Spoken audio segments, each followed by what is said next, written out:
Bruce Timm had recently had a new series come out with another one from the another director of another animated series from DC, Tucker. They came out with Batman the Caped Crusader. I think I'm the only one that's had a chance to watch any of that yet. Is that true? That's true on my part, yeah. Okay.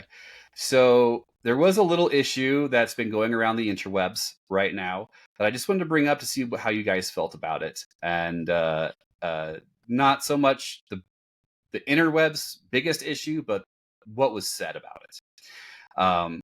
So one of the biggest things that people are complaining about is the Penguin. The Penguin in this series is a big early villain for Batman. This series is like a Batman, kind of like Year One. It's very detective, very detective.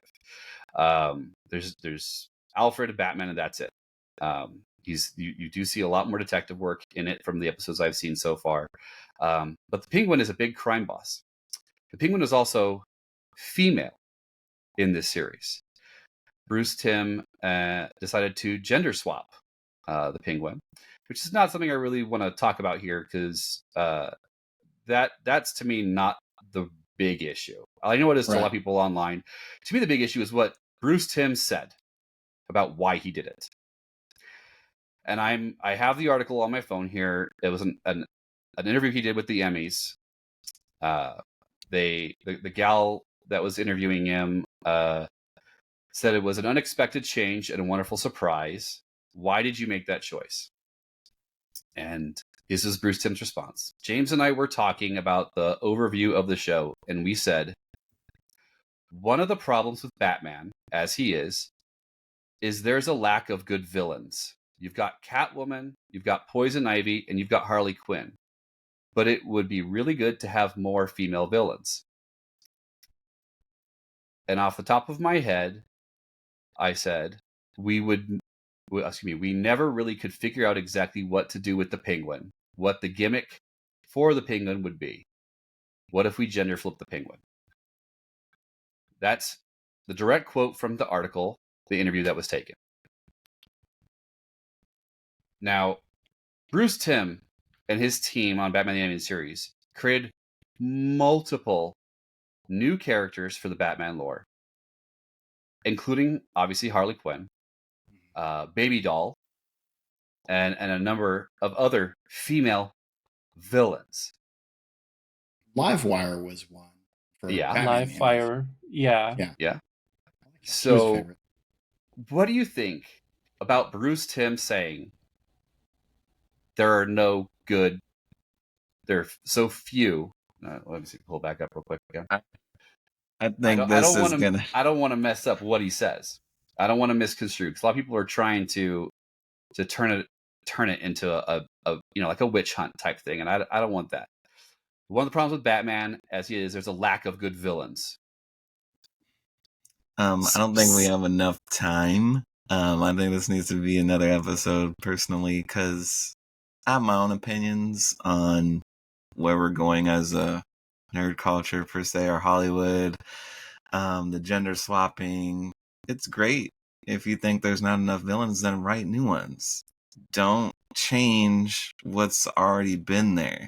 And then you're just going to confuse people because now HBO Max has the Penguin series coming out, which is a man. You're just going to confuse people and it's adding more confusion. We just need to stop. Just make your own characters. If you don't think there's enough, make new ones then. What I will advise too, just to really quickly, as someone that absolutely loves all three of those female villains, Poison Ivy specifically being my all-time favorite Batman character in general, because Poison Ivy doesn't get enough love at all, in my opinion. But they're all femme fatales. So I get what he's trying to say, because femme fatales are notorious for they work with what they have. They have the figure, they have the feminine body, they utilize that to their advantage, and they get over with it.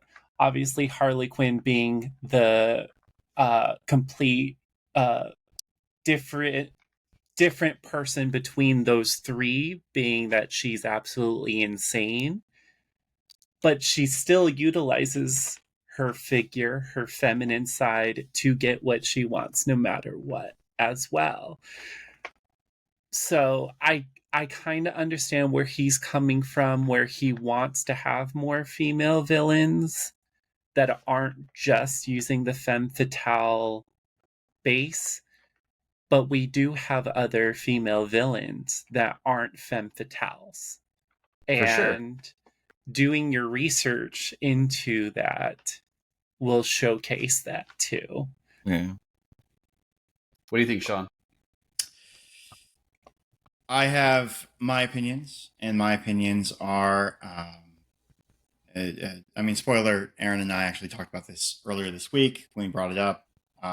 And one of the things that Aaron mentioned is the direction that they took with that character with the show. Penguin is a more main, like, Batman's got a lot of villains, got a lot of female villains, like a lot of them. There are. Mm-hmm. And as was, a lot of them were probably made directly for the Batman the Animated Series. They could have highlighted those characters. They could have. Mm-hmm. But in the Batman lore, there is a smaller subset of main villains, not like the B-listers or the C-listers, but you've got, Joker, you've got Penguin, you've got Freeze. I'm not going to list any more than that because there are more. And I just can't think of any more. Scarecrow. The Riddler. Thank you. Clayface. Yes. I put Clayface as kind of B villain. But that's not the point. The point is, I think what he was going for was taking one of those A headliners and gender swapping them for a little bit more. And depending on how it was executed, okay. I do, my first gut reaction was you've got a myriad of characters to choose from.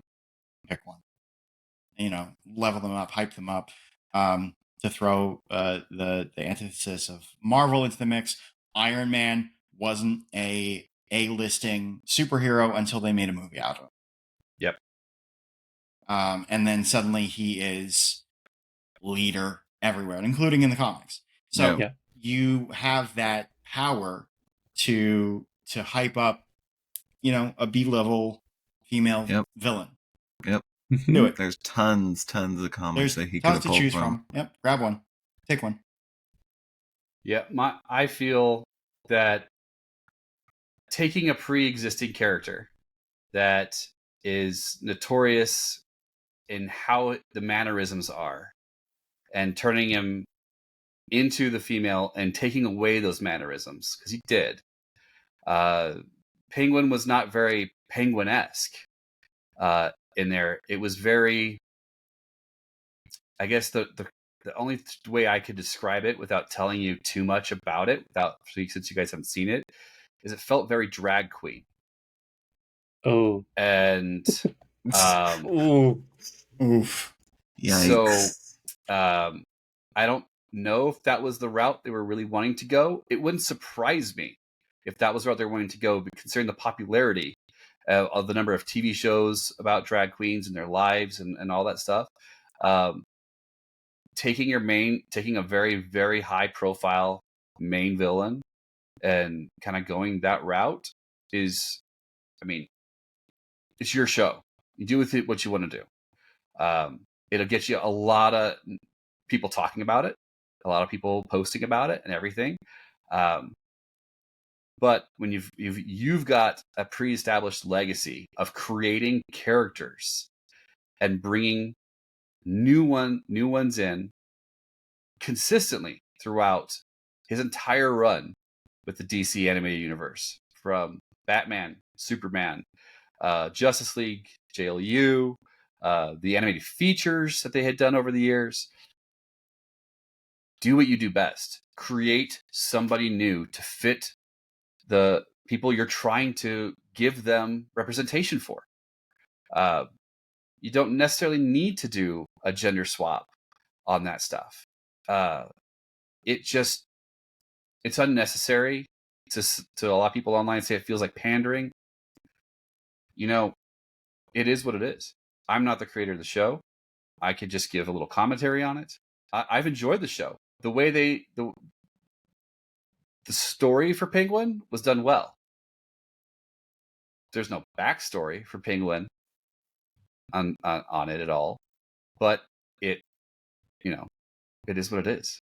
But the episodes they had with Penguin, they did really well. So, but again, I would have loved to have seen a new character, someone for people to grab onto that was their own, because it's a comic book character. It's fiction. Yeah. Utilize Yeah. fiction. So, all right. Thanks, guys. I know that's not necessarily what we all came on here to talk about, but with it being the creator of Batman the Animated Series, I felt we should just give a few minutes of dialogue on it.